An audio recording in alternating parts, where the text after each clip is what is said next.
యాక్టివిస్టుల మీద, అదేవిధంగా నిజాన్ని చెప్పడానికి ప్రతిరోజు కూడా ప్రయత్నం చేస్తున్న సోషల్ మీడియా యాక్టివిస్టుల మీద తెలంగాణ ప్రభుత్వం చేస్తున్న దాడులకు, నిర్బంధానికి వ్యతిరేకంగా ఈరోజు ప్రజలకు కొన్ని నిజాలు, ఒళ్ళు గగురు పొడిచే నిజాలు చెప్పే ప్రయత్నం చేయడానికి పెట్టిన ఈ పత్రికా సమావేశానికి ఇచ్చేసిన మీడియా మిత్రులందరికీ కూడా హృదయపూర్వక ధన్యవాదాలు. మొట్టమొదట నిన్న ఆర్టీసీ కార్మికుడు శంకర్ గౌడ్ మృతికి సంతాపం తెలుపుతూ, మరి ఆ అమరవీరుడికి అశ్రు నివాళి తెలుపుతూ, అదేవిధంగా ఈరోజు ఆ ఆర్టీసీ అమరవీరుడు శంకర్ గౌడ్ అంతిమ యాత్రకు వెళ్ళడానికి మరి బీఆర్ఎస్ పార్టీ తరపున మాజీ మంత్రివర్యులు శ్రీమతి సవితా ఇంద్రారెడ్డి గారు, అదేవిధంగా మరి కౌన్సిల్లో ఫ్లోర్ లీడర్ శ్రీ మధుసూదనాచారి గారు, అదేవిధంగా నర్సంపేట ఎక్స్ఎమ్మెల్యే పెద్ది సుదర్శన్ రెడ్డి గారు, వీళ్ళందరూ కూడా మహబూబాద్లో వారి అంతిమయాత్రకు పోతుంటే వారినందరినీ కూడా మార్గం మధ్యలోనే అడ్డుకోవడం, పూర్తిగా శ్రీనివాస గౌడ్ మాజీ మంత్రి గారిని, వీళ్ళందరినీ కూడా అడ్డుకోవడాన్ని, అరెస్ట్ చేయడాన్ని బీఆర్ఎస్ పార్టీ తీవ్రంగా ఖండిస్తున్నది. నిజానికి మా ఇంటికి కూడా పోలీసులు పొద్దున ఒకసారి వచ్చి వెళ్ళారు. అదేవిధంగా మళ్ళీ వస్తుంటే వస్తున్నారన్న సమాచారం తెలుసుకొని నేను ఈరోజు ఇక్కడికి రావడం జరిగింది. నిజానికి ఆర్టీసీ కార్మికుడి హత్య అది ఆత్మహత్య కాదు, నిజానికి ప్రభుత్వం చేసిన హత్య. వాళ్ళ కోరికలు చాలా న్యాయమైనవి. వాళ్ళు రాజ్యాంగబద్ధంగానే సమ్మె నోటీసు ఇచ్చి చాలాసార్లు కూడా సంప్రదింపులు జరిపి దాని తర్వాతనే వాళ్ళు నిరవధిక సమ్మెకు పిలుపునిచ్చిండ్రు. ఎక్కడ కూడా బస్సులను దగ్ధం చేయడం కానీ, వాళ్ళ ఉన్నతాధికారులను కొట్టడం కానీ, యాజమాన్యాలను ఇబ్బంది పెట్టడం కానీ అవన్నీ చేయలేదు. అంతా కూడా పద్ధతి ప్రకారమే చేసుకుంటూ వస్తున్నారు. కానీ దానికి కూడా నిన్న తాండూరు పోలీసు వాళ్ళు ఇచ్చిన నోటీసు చూస్తే చాలా భయానకంగా ఉంది. ఆ నోటీస్ ఏం చెప్తుందంటే, తాండూరు పట్టణ పరిధిలో గల టెంట్ హబ్ షాప్ ఓనర్లు, ఫంక్షన్ హాల్ ఓనర్లు, కమ్యూనిటీ కన్వెన్షన్ హాల్ ఓనర్లు మరియు అసోసియేషన్కి సంబంధించిన వ్యక్తులందరికీ తెలియజేయమనగా, ప్రస్తుతం ఆర్టీసీ కార్మికుల సమ్మె నడుస్తున్నది. ఇట్టి సమ్మె పూర్తిగా చట్ట విరుద్ధమైనది మరియు గవర్నమెంట్కి వ్యతిరేకమైనది. చూడండి వీళ్ళ పదజాలం. ఇట్టి సమ్మె పూర్తిగా చట్ట విరుద్ధమైనది మరియు గవర్నమెంట్కి వ్యతిరేకమైనది. ఇట్టి సమ్మెకు ఎలాంటి పర్మిషన్ లేదు. కావున పైన తెలిపిన వ్యక్తులందరూ ఇట్టి సమ్మెకు మీ యొక్క సామాన్లు కానీ, టెంట్లు కానీ ఇచ్చి అట్టి సమ్మెకు మద్దతు పలికినచో అటు వారి పైన చర్యలు తీసుకుంటామని ఈ సందర్భంగా తెలియజేస్తున్నాము. ఇంకా 2 రోజులు అయితే ఏం చెప్తారంటే, ఈ సమ్మెకు సంబంధించిన ఏ న్యూస్, ఏ జర్నలిస్ట్ రాసినా కూడా ఆయన మీద కూడా చర్యలు తీసుకుంటామని చెప్పే ప్రయత్నం ఈరోజు చేస్తూ ఉన్నారు. సరే, ఇక ఒకవైపు ఆర్టీసీ కార్మికుల సమ్మె అయితే, మరోవైపు నిజంగా ఈరోజు తెలంగాణ ప్రజలకి ఈ విషయం చెప్పాలంటే నాకే భయం వేస్తున్నది, నిజంగా ఆందోళన కలుగుతున్నది. రాబోయే 2 సంవత్సరాలు తెలంగాణ ప్రజల భవిష్యత్తు, రక్షణ ఈ రేవంత్ రెడ్డి గారి పాలనలో ఎట్లుంటుందో అన్న ఆందోళనతో ఈరోజు ఈ ప్రెస్ మీట్ పెట్టడం జరుగుతున్నది. నిజంగా భయానకమైన విషయాలు కొన్ని జరుగుతూ ఉన్నాయి, అవి మీకు చెప్పాలి. బీఆర్ఎస్ పార్టీ మొదటి నుంచి కూడా చెప్తున్నది, ఈ 2023లో రేవంత్ రెడ్డి గారు తాను ముఖ్యమంత్రి శాఖ తీసుకోవడం మాత్రమే కాకుండా, ఆయన మున్సిపల్ మరియు పట్టణాభివృద్ధి శాఖ మాత్రమే తీసుకోకుండా, ఈ ఆంధ్రప్రదేశ్, గత ఉమ్మడి ఆంధ్రప్రదేశ్ అదేవిధంగా తెలంగాణ చరిత్రలో ఎన్నడూ లేని విధంగా హోంశాఖ కూడా తన దగ్గరే పెట్టుకున్నారు. ప్రజలు మామూలుగా జరిగిపోయే వారం అనుకున్నారు ఆ రోజు. అదేవిధంగా తన అనుచరుడైన పొంగులేటి శ్రీనివాసరెడ్డి గారికి రెవెన్యూ శాఖ ఇవ్వడమే కాకుండా వారి చేతిలో సమాచార పౌర సంబంధాల శాఖ కూడా పెట్టారు. ఇది మామూలు విషయం అనుకున్నారు అందరు. కానీ ఇక్కడే తెలంగాణ ప్రజలు పప్పులో కాలేసారు. దాని పర్యవసానం ఇవాళ అత్యంత భయానకంగా ఉన్నది. అది కనిపించడం లేదు, కానీ అత్యంత భయానకంగా ఉన్నది. బద్దలు కావడానికి రెడీగా ఉన్న అగ్నిపర్వతం లాగా ఉన్నది తెలంగాణ పరిస్థితి. ఇలా తెలంగాణ ప్రజలు గుర్తించాలి. నేను ఒక్క విషయం చెప్పి, ఇప్పుడు ఆర్టీసీ కార్మికుల సమ్మె, నేను ఇప్పుడు ఆ నోటీసు గురించి నేను ఇంతకుముందే చెప్పిన, ఇది హోంమంత్రి మరి రేవంత్ రెడ్డి గారి ఆదేశాల మేరకే ఈ నోటీసులు వచ్చినాయి. దాని గురించి నేను తర్వాత చెప్తా. ఈ శంకర్ గౌడ్ మరి ఎందుకు ఈ ఆత్మహత్య యత్నం చేసి దురదృష్టవశాత్తు నిన్న ప్రాణాలు కోల్పోయినది తర్వాత మాట్లాడతా. కానీ నిన్న నేను తెలుగు స్క్రైబ్ అనే ఒక social media handle, Telugu scribe అనే very popular social media handle, దానికి నేను కూడా సబ్స్క్రైబర్ ట్విట్టర్లో. ఎందుకంటే ఈ దేశంలో నాకు అందరికీ ఎన్ని హక్కులు ఉన్నాయి, నాకు కూడా అవే హక్కులు ఉన్నాయి. రాజ్యాంగంలో ఆర్టికల్ 19 ఈ 140 కోట్ల మందికి ఏ హక్కులు ఇచ్చిందో నాకు కూడా అవే హక్కులు ఇచ్చినాయి. తెలుగు స్క్రైబ్ అనే ఒక సోషల్ మీడియా హ్యాండిల్, చాలా పాపులర్ సోషల్ మీడియా హ్యాండిల్. ఆ సోషల్ మీడియా హ్యాండిల్లో నేను ఒక న్యూస్ చూసిన. వాళ్లకు తెలంగాణ ఇంటెలిజెన్స్ డిపార్ట్మెంట్ నుంచి ఒక నోటీస్ వచ్చిందంట. అంటే వాళ్ళు ట్విట్టర్కి పంపించిండ్రు, అంటే ట్విట్టర్ అంటే ఎక్స్, ట్విట్టర్కి పంపించిండ్రు. ఆ ట్విట్టర్ నుంచి వీళ్ళకు నోటీస్ వచ్చింది. ఆ తెలంగాణ ఇంటెలిజెన్స్ డిపార్ట్మెంటు ట్విట్టర్కు ఏం నోటీస్ పంపించిందా అంటే, తెలుగు స్క్రైబ్ అనే ఒక సంస్థ ఉన్నది. ఆ తెలుగు స్క్రైబ్ అనే ఒక సంస్థ చాలా రోజుల నుంచి కూడా చాలా ఘోరమైన కంటెంట్ పెడతా ఉన్నది. డిఫామేటరీ కంటెంట్, అంటే చాలా మందికి పరువు నష్టం కలిగించే విధంగా మరి కంటెంట్ పెడతా ఉన్నది.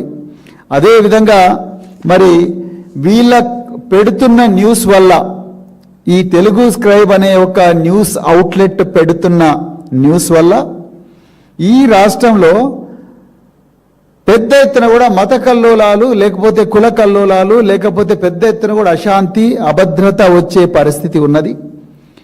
అదేవిధంగా ఈ తెలుగు స్క్రైబ్ అనే ఒక న్యూస్ మీడియా, వీళ్ళు తెలంగాణ ప్రజలకు వ్యతిరేకంగా కంటెంట్ పెడతా ఉన్నారు, అంటే న్యూస్ ఇస్తా ఉన్నారు అని చెప్పి ఇంటెలిజెన్స్ అధికారి, ఆయన పేరు చెప్పాలంటే, నేను కూడా ఒక ఐపీఎస్ ఆఫీసర్నే. నేను కూడా తెలంగాణలో ఉమ్మడి ఆంధ్రప్రదేశ్లో 26 సంవత్సరాలు ఐపీఎస్ ఆఫీసర్గా పనిచేసిన. నా బ్యాచ్మేట్స్ నిన్ననే డీజీపీలు అయినరు అందరు కూడా. ఆ డిపార్ట్మెంట్లో పనిచేసిన అధికారిగా నేను ఆయన పేరు చెప్పాలంటే నాకు భయం వేస్తున్నది. అంటే ఆయన మీద కోపంతో కాదు, ఒక ఆఫీసర్ను రేవంత్ రెడ్డి, అయ్యా రేవంత్ రెడ్డి గారు దయచేసి ఆలోచన, మీరు ఏం చేస్తున్నారో నాకు తెలియదు, కానీ మీరు చాలామంది ఐపీఎస్ ఆఫీసర్లను వాళ్ళ ప్రాణాలను ప్రమాదంలో నెడుతూ ఉన్నారు. మీరు ఆ ఐపీఎస్ ఆఫీసర్తోని మీరు ఏం చేసిండ్రు, సిఐసెల్ అనే ఒక సంస్థ మా దగ్గర ఉన్నది. ఆ సంస్థతోని మీరు ట్విట్టర్కి ఒక నోటీస్ ఇచ్చిండ్రు. ఆ సంస్థ పేరు సిఐసెల్. నిజానికి పోలీసు డిపార్ట్మెంట్లో 99% మంది ఆఫీసర్లకు ఈ సిఐసెల్ అంటే ఏంది, అది ఎక్కడుంటుంది, అది ఏం చేస్తుంది, వాళ్ళ పని ఏందని తెలియదు. తెలవాల్సిన అవసరం లేదు, తెలవాల్సిన అవసరం లేదు. కానీ అలాంటి ఒక సిఐసెల్తోని మీరు ట్విట్టర్కు ఈ తెలుగు స్క్రైబ్ అనే ఒక న్యూస్ అవుట్లెట్ మీద ఒక నోటీస్ ఇప్పించారు. ఇది మామూలు నోటీస్ కాదు. నేను అదే తెలంగాణ ప్రజలకు, ఇక్కడ కూర్చున్న జర్నలిస్టులందరికీ చెప్పాలనుకుంటున్నా. మీరు కూడా మీ తోటి జర్నలిస్టులకు చెప్పండి, తెలంగాణ ప్రెస్ క్లబ్కి చెప్పండి, అదేవిధంగా ప్రెస్ క్లబ్ ఆఫ్ ఇండియాకి చెప్పండి, ఎడిటర్స్ గిల్డ్ ఆఫ్ ఇండియాకి చెప్పండి. దీంట్లో ఇది మామూలు నోటీస్ కాదు.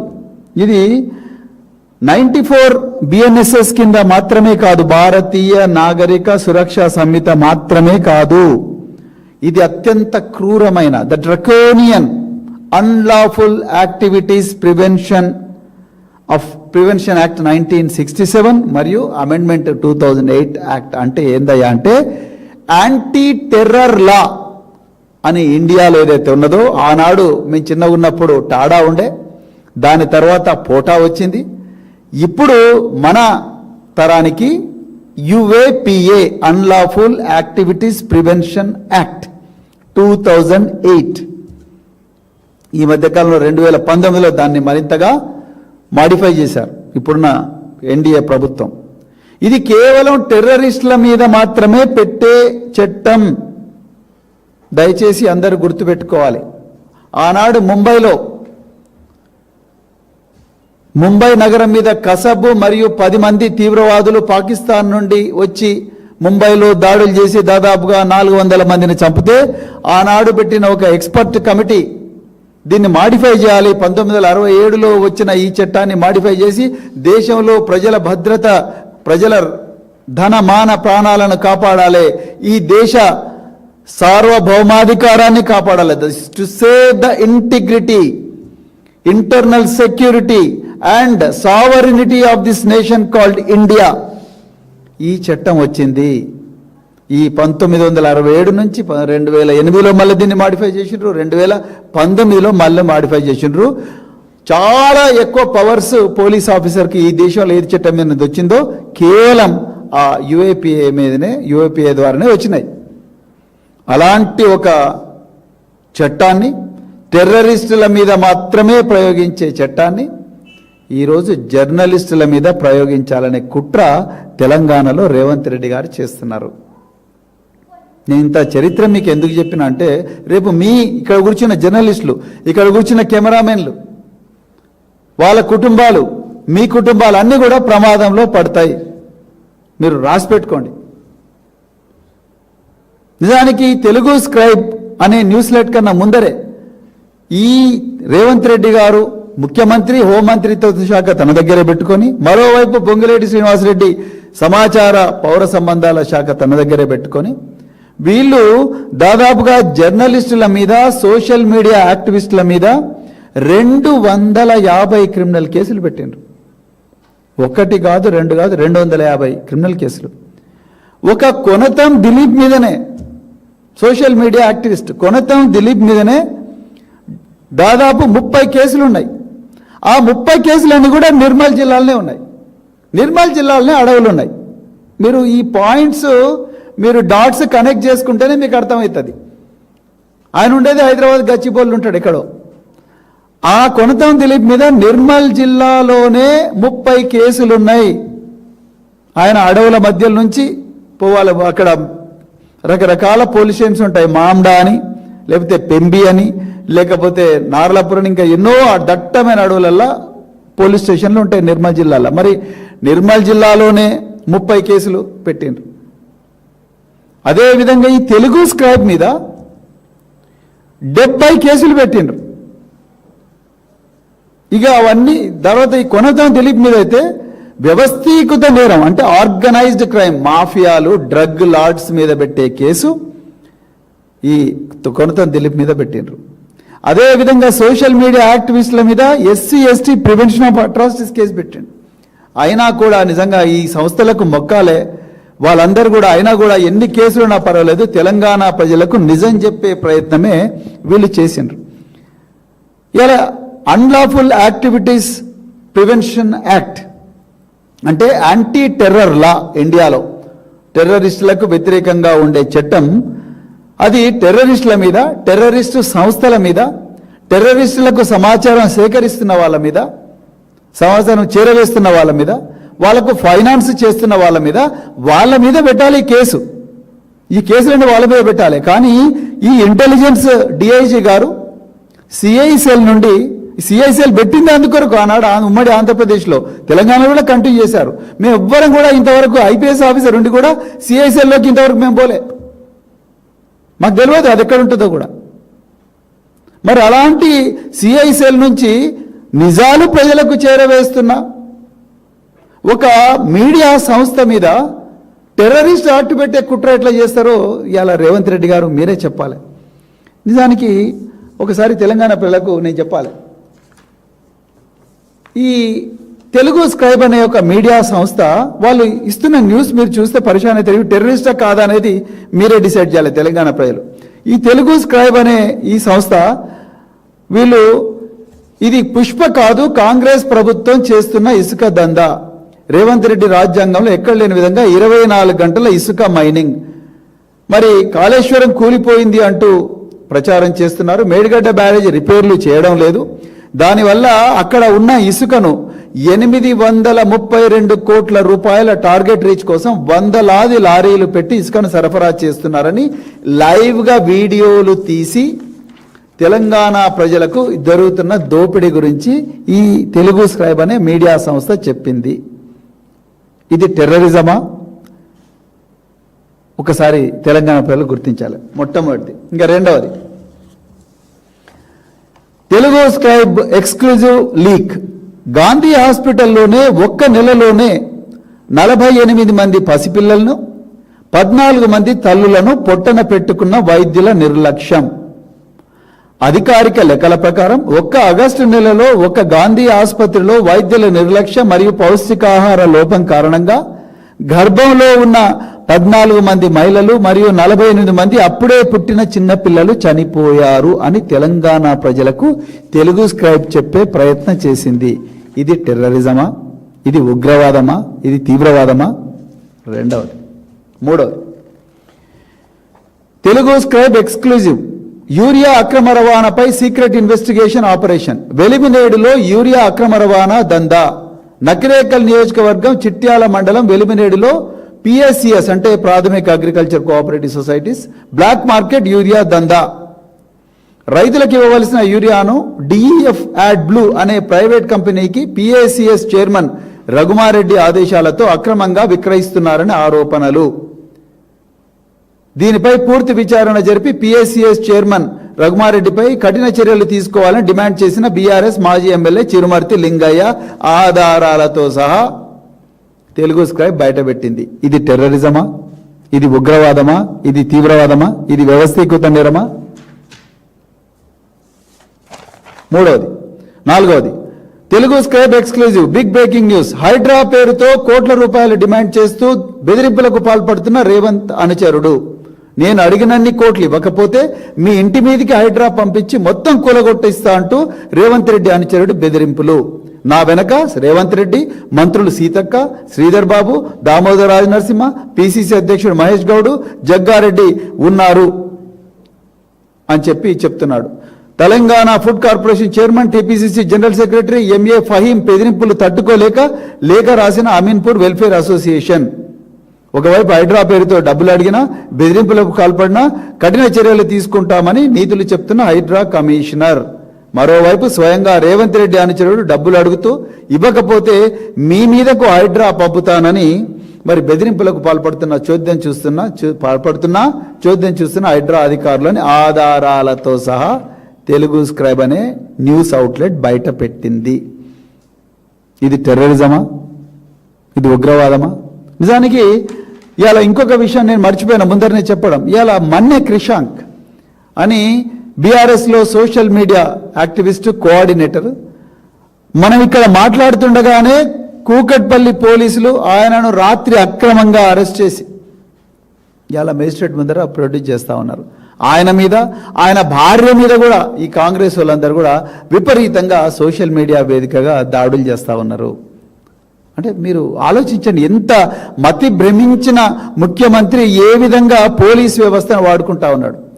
మేము ఆ రోజు కూడా ఇదే వేదికగా చెప్పినాం, అయ్యా నువ్వు సీక్రెట్గా ఉండాల్సిన సంస్థలను బజారుకి ఇడుస్తా ఉన్నావు. ట్యాపింగ్ అదే కదా. ట్యాపింగ్ ఏ వ్యవస్థ చేస్తుంది, వాళ్ళెవరు, ఆ అధికారులు ఎవరు, ఆ సంస్థలు ఏవని మీరే బయట పెట్టిండ్రు. రిమాండ్ షీడీలు అంతా కూడా ఆ సంస్థల పేర్లు చెప్పిండ్రు. ఇవాళ మళ్ళీ ఈ తెలుగు స్క్రైబ్ అనే ఒక న్యూస్ ఛానల్ను బంద్ చేయడం కోసం కౌంటర్ ఇంటెలిజెన్స్ సెల్ అనే ఒక సంస్థను, మీరు సీక్రెట్గా ఉండాల్సిన సంస్థను, టెర్రరిస్టు కార్యకలాపాలను మానిటర్ చేయాల్సిన ఈ సంస్థను బజారుకి ఈడుస్తా ఉన్నారు. రేవంత్ రెడ్డి గారు, మీకు హోంమంత్రిగా ఉండే అర్హత లేదు. మీరు పదవీ స్వీకార ప్రమాణం తీసుకున్నప్పుడు office of secrecy, official secrets act, ప్రభుత్వంలో కొన్ని రహస్యంగా గోప్యంగా పెట్టాల్సిన కీలకమైన విషయాలు దేశ భద్రత కోసం, ఈ దేశ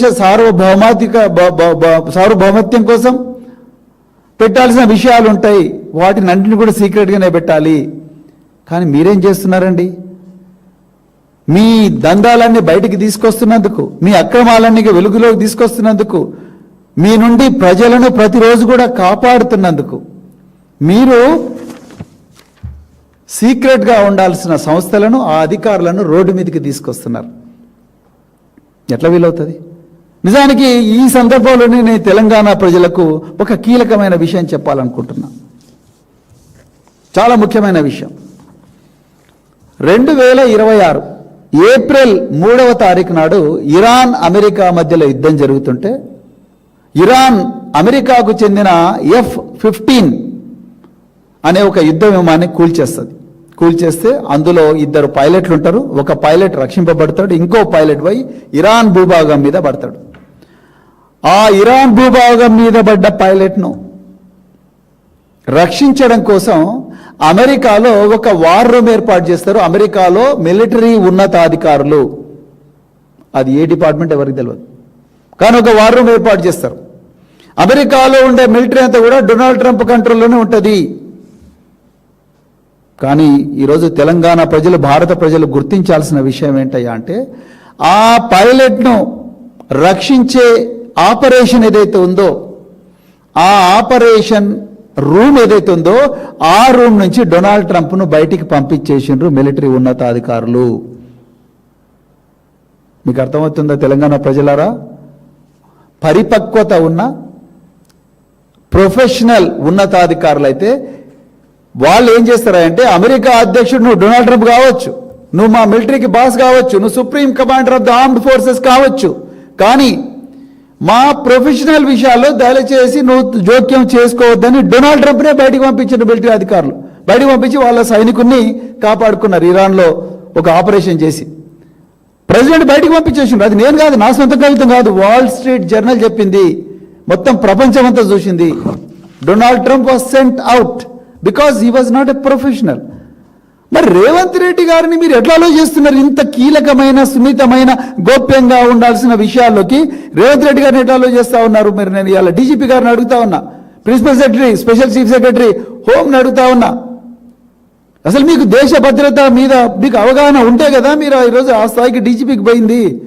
ఎన్నో గొప్ప గొప్ప పనులు చేస్తుంటారు. మీ అందరికీ ప్రెసిడెంట్ ఆఫ్ ఇండియా ఎన్నో మెడల్స్ ఇచ్చుంటారు. కానీ ఏమీ తెలవని, మరి ఓటుకు నేటు కేసులో ఎన్నో ఆరోపణలు ఎదుర్కొంటున్న వ్యక్తిని, 83 క్రిమినల్ కేసులు ఉన్న వ్యక్తిని మీరు ఇంత కీలకమైన ఆపరేషన్స్కి ఎట్లా అలో చేస్తున్నారు? అసలు సిఐసెల్ అంటే మాకే తెలియదు. సగం మంది ఐపీఎస్ ఆఫీసర్, సగం కాదు 90% ఆఫ్ ద ఐపీఎస్ ఆఫీసర్స్ దాంట్లోకి పోలేరు. మరి అలాంటి సిఐసెల్ నుండి మీరు తెలుగు స్క్రైబ్కు, ఆ ట్విట్టర్కు మీరు ఒక నోటీస్ పంపించారు. అది కూడా అన్లాఫుల్ యాక్టివిటీస్ ప్రివెన్షన్ యాక్ట్ కింద పంపించారు. అంటే యాంటీ టెర్రర్ లా. నేను తెలంగాణ పిల్లలకి కూడా చెప్పాలనుకుంటా, చాలా మందికి తెలియదు, ఎందుకంటే తెలంగాణ ప్రజలు ఇంకా దీని గురించి తెలుసుకోవాల్సిన అవసరం ఉన్నది. ఈ యాంటీ టెర్రర్ లా కింద ఎవరెవరిని పంపించిండ్రా అంటే ఇంతవరకు వరవర్రావు, అదేవిధంగా కోబట్ గాంధీ, స్టాన్ స్వామి, ఒక జెసూట్ ప్రీస్ట్, ఆదివాసీల కోసం జీవితాంతం పోరాడి 84 సంవత్సరాల వయసున్న స్టాన్ స్వామిని జైల్లో పెడితే 7-8 సంవత్సరాలు పెడితే ఆయన చచ్చిపోయాడు జైల్లోనే. స్టాన్ స్వామి. ప్రొఫెసర్ జిఎన్ సాయిబాబా, ఒక ప్రొఫెసర్ ఢిల్లీ యూనివర్సిటీలో, ఆ ఢిల్లీ యూనివర్సిటీలో జేఎన్యూలో ఆ ప్రొఫెసర్, ఆయనను 10 సంవత్సరాలు ఇదే యాంటీ టెర్రర్ లా యూఏపీఏ కింద పెడితే ఆయన చచ్చిపోయాడు. అంటే మీరు కొనతం దిలీప్ను చంపాలనుకుంటున్నారా? లేకపోతే జర్నలిస్టులను చంపాలనుకుంటున్నారా? ఈ సోషల్ మీడియా యాక్టివిస్టులను చంపాలనుకుంటున్నారా? అంటే మీరు ఎస్సీ ఎస్టీ యాక్ట్ పెడితే వీళ్ళు నిజాలే రాస్తున్నారు, మీరు ఐటీ యాక్ట్ పెడితే నిజాలే రాస్తున్నారు, మీ ప్రభుత్వ అక్రమాలను ఎండగడతా ఉన్నారు, మీరు వ్యవస్థీకృత నేరాల యాక్ట్ పెడితే కూడా వీళ్ళు వాళ్ళ పోరాటం ఆపుతలేరు, మీ ఆగడాలను బయటికి తీసుకొస్తున్నారు. ఇవన్నీ ఇంటలేరని చెప్పి టెర్రర్ యాక్ట్ పెట్టి వీళ్ళని ఖతం చేయాలని చూస్తున్నారా? స్టాన్ స్వామి లాగా, వరవర్రావు లాగా, లేకపోతే వీళ్ళందరూ జైల్లోనే ఉండాలని ప్రయత్నం చేస్తున్నారు. దాదాపు ఏది ఈ దేశంలో 25,000 మందిని ఇది కేసులలో పంపించారు యూఏపీఏ కింద. చూస్తేనేమో కన్విక్షన్ పర్సంటేజ్ 2%. అసలు what is it your trying to do Revanth Reddy గారు? అంటే జర్నలిస్టులు అంటే టెర్రరిస్ట్ లాగా కనిపిస్తున్నారా మీకు? ఆర్టీసీ కార్మికులకు మీరు ఇచ్చిన నోటీస్ ఏంది అంటే టెంట్ హౌస్ ఇవ్వద్దు, నీళ్ళు ఇవ్వద్దు, వాళ్ళతో మాట్లాడద్దు, వాళ్ళ న్యూస్ రాయొద్దు, ఏం చేసినా కూడా మీరు జైలుకు పోతారని ఇస్తున్నారా? ఒక్కసారి తెలంగాణ ప్రజలందరూ కూడా ఆలోచించాలి. ఇలా మీ రాహుల్ గాంధీ ఏం చెప్పిండు? రాహుల్ గాంధీ ఇక చూడండి, రాహుల్ గాంధీ మణిపూర్లో Tripura is burning, pointing out that Tripura is burning is a call for corrective action, but BJP's favorite corrupt tactic is shooting the messenger. Truth can't be silenced by UAPA అని చెప్పి రాహుల్ గాంధీనే, మీ సీనియర్ నాయకుడు రాహుల్ గాంధీనే UAPA కరెక్ట్ కాదు అని చెప్పి tweet చేసిండు. మరి రాహుల్ గాంధీకి ఒక రూలు, రేవంత్ రెడ్డికి ఇంకో రూల్ ఉంటుందా? నేను పోలీస్ అధికారులను మళ్ళీ రిక్వెస్ట్ చేస్తున్నా, మీరు నిన్నగాక మొన్ననే సివిల్ సర్వీసెస్ డే అని ఒక పండుగ జరుపుకున్నారు. భయము లేకుండా నిష్పక్షపాతంగా చట్టాన్ని అమలు చేయాలని మనమందరం కూడా పోలీస్ అకాడమీలో ప్రమాణం చేస్తాం. ఆ పెరేడ్, పవిత్రమైన పెరేడ్ గ్రౌండ్, అమరవీరుల రక్తంతో తడిసిన ఆ పెరేడ్ గ్రౌండ్లో మనము భయము, నిష్పక్షపాతము, ఎలాంటి ఇంటర్ఫియరెన్స్కు లోను కాకుండా ప్రజలను రక్షించడం కోసం, భారత రాజ్యాంగాన్ని రక్షించడం కోసం, భారత సార్వభౌమత్యాన్ని రక్షించడం కోసం డ్యూటీ చేస్తామని మనం కాకి యూనిఫామ్ వేసుకొని, తుపాకీ భుజాన పెట్టుకొని మరి దేశ త్రివర్ణ పతాకం ముందు ప్రమాణ స్వీకారం చేస్తాం, పదవీ స్వీకార ప్రమాణం చేస్తాం. అలాంటి వాళ్ళం ఈ ముఖ్యమంత్రి 83 కేసులు పెట్టుకున్న ముఖ్యమంత్రి నిజాలు చెప్తున్న పత్రికల నోరు మూయించాలని చెప్పి లాస్ట్కు ఈ టెర్రర్ యాక్ట్ను కూడా పెడుతుంటే మీరు ఎట్లా యాక్సెప్ట్ చేస్తున్నారు? ఇదే నా ప్రశ్న మీ అందరికి కూడా. రాజ్యాంగం ఆర్టికల్ 19 స్వేచ్ఛగా మాట్లాడుకోవచ్చనే హక్కు ఇచ్చింది. రాజ్యాంగం స్వేచ్ఛగా మాట్లాడుకోవాలని హక్కు ఇచ్చింది. 19(1) చాలా క్లియర్గా చెప్తుంది. 19(1) క్లాస్ G ఏం చెప్తుంది?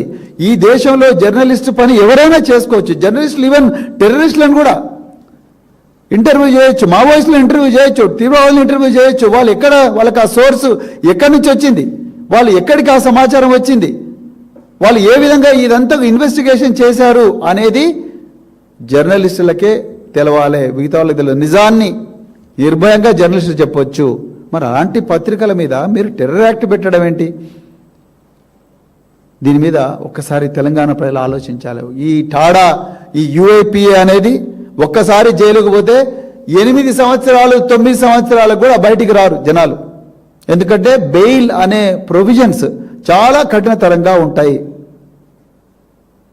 మరి అలాంటి పరిస్థితుల్లో ఇలాంటి టెర్రర్ కేసులు పెట్టడం పూర్తిగా మేము ఖండిస్తున్నాం. అదేవిధంగా గతంలో కూడా జర్నలిస్టులు మరి రేవతి, తన్వి యాదవ్, సరిత, విజయారెడ్డి వీళ్ళందరి మీద కూడా మొన్నే క్రిషాంక్, ఇప్పుడు ఈరోజు మనం ఇక్కడ మాట్లాడుతుంటేనే క్రిషాంక్ ఇలా పోలీసు వాళ్ళు తీసుకపోయి కోర్టుల ముందర పెట్టిండ్రు. దిలీప్ కొనతం, వీళ్ళందరి మీద ఇంకెందరో మంది. ఇంకా ముఖ్యంగా ఇంకొక విషయం చెప్పాలి, నల్లబాలు అనే Telangana journalist, social media activist, వాళ్ళ ఇంట్లో అన్నం తింటుంటే ప్లేట్ను తన్ని ఆ తల్లిని భార్యను కొట్టి గుంజుకొని పోయి 16 రోజులు కరీంనగర్ జైల్లో పడేసిండ్రు. ఆయన చేసిన తప్పిందయ్యా? రైతులకు రైతు బంధు రావడం లేదని ఒక ట్వీట్ వస్తే ఆ ట్వీట్ను రీట్వీట్ చేసిండు, తన సోషల్ మీడియాలో స్టేటస్ పెట్టుకున్నాడు, అంతే. ఆయనను తీసుకుపోయి 16 రోజులు జైల్లో పడేసిండ్రు. బయటికి వచ్చిన తర్వాత గౌరవ తెలంగాణ హైకోర్టు అతనికి ఫేవరబుల్గా, ఇది తప్పు, రాజ్యాంగం ఇతనికి ఆర్టికల్ 19 ప్రకారం ఇచ్చిన హక్కును ఇతను మరి వాడుకుంటున్నాడు, ఇతను ఏ పరిస్థితుల్లో కూడా తప్పు చేయలేదని చెప్పి కోర్టు తీర్పిస్తే ఈ దుర్మార్గమైన రేవంత్ రెడ్డి ప్రభుత్వం సుప్రీంకోర్టుకు పోయింది. సుప్రీంకోర్టుకు పోతే సుప్రీంకోర్టు ఏం చెప్పింది? చెంప చెల్లు అనిపించింది తెలంగాణ గవర్నమెంట్ది. హైకోర్టు ఇచ్చిందే కరెక్టు, నల్లబాలు తప్పు చేయలేదు, ఇంకా ముందు కూడా ఏ సోషల్ మీడియా యాక్టివిస్ట్ మీద కూడా మీరు కేసు పెట్టకూడదు, ఒకవేళ కేసు పెట్టాలనుకుంటే 8 గైడ్ లైన్స్ ఫాలో అయ్యే కేసు పెట్టాలి అని చెప్పి 8 గైడ్ లైన్స్ ఇస్తే, ఆ 8 guide lines, Telangana case 8 guide lines చూసి కర్ణాటక వాళ్ళేమో సర్క్యులర్ ఇస్తారు అందరు పోలీసులకు, తెలంగాణ పోలీసులు సర్క్యులర్ ఇవ్వరు. మేము చాలామంది యాక్టివిస్టులు అందరం పోయి మేము డీజీపీ గారి కార్యాలయంలో ఒక అడిషనల్ డీజీ గారికి కలిసి, అయ్యా మీరు కూడా సర్క్యులర్ ఇవ్వండి అంటే ఇంతవరకు ఆ సర్క్యులర్ లేదు, వెర్క్యులర్ లేదు, ఏం లేదు. ఒకటే రేవంత్ రెడ్డి గారికి ఒకటే ఉన్నది, నిజాలు ఎవరు చెప్పొద్దు, నాకు వ్యతిరేకంగా ఎవరు మాట్లాడొద్దు, మేమేమైనా చేసుకుంటాం, మేము ఎన్ని దందలను చేస్తాం, 5 లక్షల కోట్ల ఆస్తిని కాజేస్తాం, వట్టినాగుల పల్లి చేస్తాం, నాదర్గులు చేస్తాం, లగచెర్ల చేస్తాం, వెలుగు బట్టలను ఖతం చేస్తాం, తెలంగాణను గాజాగా మారుస్తాం, రైతులను ఇబ్బంది పెడతాం, యూరియా ఇవ్వం, అక్రమంగా కేసులు పెడతాం. మీరు ఎవరు కూడా మా గురించి మాట్లాడొద్దు, ఎందుకంటే నేనే ముఖ్యమంత్రిని, నేనే హోంమంత్రిని, నా దోస్తు పొంగులేటి శ్రీనివాసరెడ్డి సమాచార పౌర సంబంధాల శాఖ మంత్రి.